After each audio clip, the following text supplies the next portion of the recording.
Hello दोस्तों आज के इस वीडियो में हम बात करने वाले हैं कि 10वीं पास करने के बाद आप आगे चल के इंडियन आर्मी में कैसे ज्वाइन हो सकते हैं। दोस्तों इंडियन आर्मी में ज्वाइन होना हर स्टूडेंट का सपना होता है।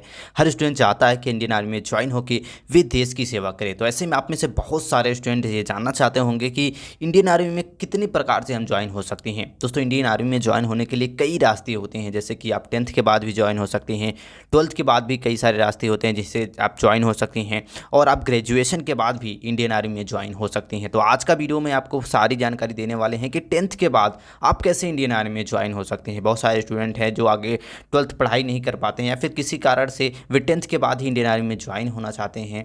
तो आज का वीडियो आपके लिए बहुत हेल्पफुल होने वाला है अगर आपने 10th पास कर लिया है और आप आर्मी में ज्वाइन होना चाहते हैं, क्योंकि आज का इस वीडियो में आपको पूरी जानकारी देने वाले हैं कि 10th के बाद आर्मी में जाने के लिए क्वालिफिकेशंस क्या होनी चाहिए, आपकी हाइट क्या होनी चाहिए, कितनी रनिंग कराई जाती है, एग्जाम पैटर्न, इसका सिलेबस क्या होता है, सारी जानकारी इस वीडियो में देने वाली है। तो वीडियो को अंत तक जरूर देखिए। आइए वीडियो को स्टार्ट करते हैं। तो दोस्तों अगर आपने भी अपना 10th पास कर लिया है और आगे चल के आप इंडियन आर्मी ज्वाइन करना चाहते हैं तो उसके लिए क्वालिफिकेशंस क्या होनी चाहिए, आइए सबसे पहले हम बात कर लेते हैं।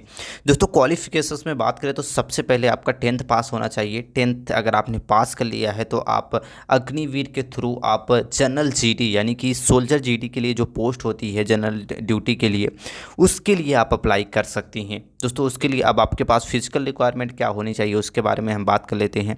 तो फिजिकल में आपकी हाइट जो होनी चाहिए 170 सेंटीमीटर होनी चाहिए। इसके साथ साथ जो आपका चेस्ट होना चाहिए वो 77 से 82 सेंटीमीटर होना चाहिए, और वेट आपका जो होना चाहिए मिनिमम 50 किलो आपका वेट होना चाहिए। इसके साथ साथ आपकी आंखें एकदम स्वस्थ होनी चाहिए और आप पूरी तरह से मेडिकली रूप से और फिजिकली रूप से आप फिट होनी चाहिए। अब बात करते हैं कि इसमें सिलेक्शन प्रोसेस क्या होता है और कैसे आप बन सकते हैं एक सोल्जर जीडी। दोस्तों समय समय पर इसमें अग्निवीर की वैकेंसी निकाली जाती है जिसमें सोल्जर जीडी की आपकी वैकेंसी होती है आर्मी की।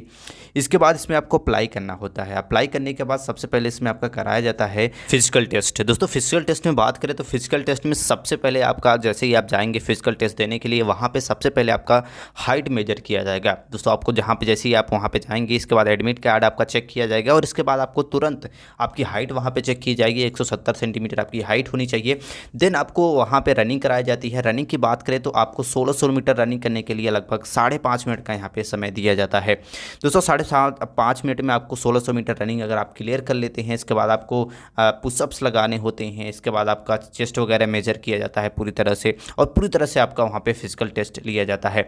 फिजिकल टेस्ट को अगर आप क्लियर कर लेते हैं देन आपको मेडिकल टेस्ट के लिए बुलाया जाता है। 1 या 2 दिन या फिर नेक्स्ट डे ही आपको बुलाया जा सकता है। इसके बाद आपका वहाँ पे मेडिकल टेस्ट होगा। मेडिकल टेस्ट में बेसिकली आपके पूरी बॉडी के चेकअप किया जाता है, जैसे कि आपके ब्लड ग्रुप, आपकी आँखें, कान, जो भी चीज़ें होती हैं कि आपको बीमारी तो नहीं है, कभी आपकी हड्डी वगैरह कहीं टूटी तो नहीं है, ये सारी चीज़ें आपको चेक की जाती है मेडिकल में। और मेडिकल को अगर आप क्लियर कर लेते हैं देन आपका कराया जाता है रिटन एग्जाम। रिटन एग्जाम के सिलेबस के बारे में आइए आपको बता देते हैं। दोस्तों अग्निवीर आर्मी की अगर हम बात करें आपके जो वहाँ पे सिलेबस की, तो सिलेबस जो होता है मैक्सिमम नंबर ऑफ क्वेश्चन आपके जो होते हैं वो 50 होते हैं, यानी कि एक पेपर इसमें आपको देना होता है जिसमें 50 क्वेश्चन रहते हैं और 100 मार्क रहता है, यानी कि एक क्वेश्चन के लिए आपको 2 मार्क यहाँ पे दिया जाता है। और इसमें आपकी नेगेटिव मार्किंग भी की जाती है, यानी कि अगर आप एक सही सवाल करते हैं तो आपको 2 अंक मिलते हैं और गलत करते हैं तो आपको 0.50 यानी कि आधे अंक आपका वहाँ पे माइनस भी कर लिया जाता है। तो आपको अच्छे से प्रिपरेशन करके इस एग्जाम को देना होता है। दोस्तों इसमें जनरल नॉलेज से 15 क्वेश्चन, जनरल साइंस से 15 क्वेश्चन, मैथ से 15 क्वेश्चन और लॉजिकल रीजनिंग से आपके 5 क्वेश्चन रहते हैं। अगर आप अच्छे से तैयारी कर लेंगे 2 से 3 महीने तो आप रिटन एग्जाम को क्लियर कर लेते हैं। दोस्तों रिटन एग्जाम को जैसे ही आप क्लियर कर लेते हैं इसके बाद आपकी बनाई जाती है मेरिट लिस्ट, जिसमें आपके फिजिकल की, मेडिकल की और आपके रिटन एग्जाम के पूरे मार्क जो होते हैं वो काउंट किए जाते हैं और इसके हिसाब से आपको दे दी जाती है इंडियन आर्मी की पोस्ट। तो ये पूरा प्रोसेस होता है, यानी कि अगर आप इंडियन आर्मी में 10वीं के बाद आर्मी में ज्वाइन होना चाहते हैं तो ये पूरा प्रोसेस होता है कि आपको अग्निवीर की वैकेंसी आने पर अप्लाई करना होता है।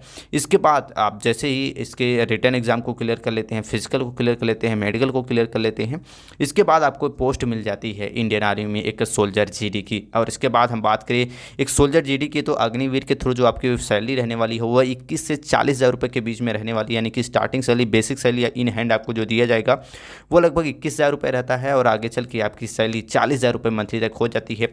और जो आपकी ड्यूटी रहती है वो सिर्फ 4 साल की रहती है और 4 साल के बाद आपको यहाँ पे रिटायर कर दिया जाता है। जिसमें से 25% जो कैंडिडेट होते हैं, जो सोल्जर्स होते हैं, उनको रिटेन किया जाता है। बाकी सारे कैंडिडेट को आपको रिटायर कर दिया जाता है और रिटायर के बाद आपको लगभग 10 से 12 लाख रुपए के आसपास आपको वहाँ पे पैसा भी दिया जाता है, जिससे आप आगे चल के आप किसी भी गवर्नमेंट जॉब के लिए अप्लाई कर सकती हैं, जिसमें आपको बेनिफिट्स मिलता है। इसके अलावा चाहे तो आप अपना बिजनेस वगैरह आप स्टार्ट कर सकते हैं, और जो भी चाहें आप 10-12 लाख रुपए का वो यूज़ करके आप कोई भी बिजनेस वगैरह आप कर सकते हैं, या फिर कोई भी जिस भी फील्ड में आप चाहें अपना इन्वेस्ट आप कर सकती हैं।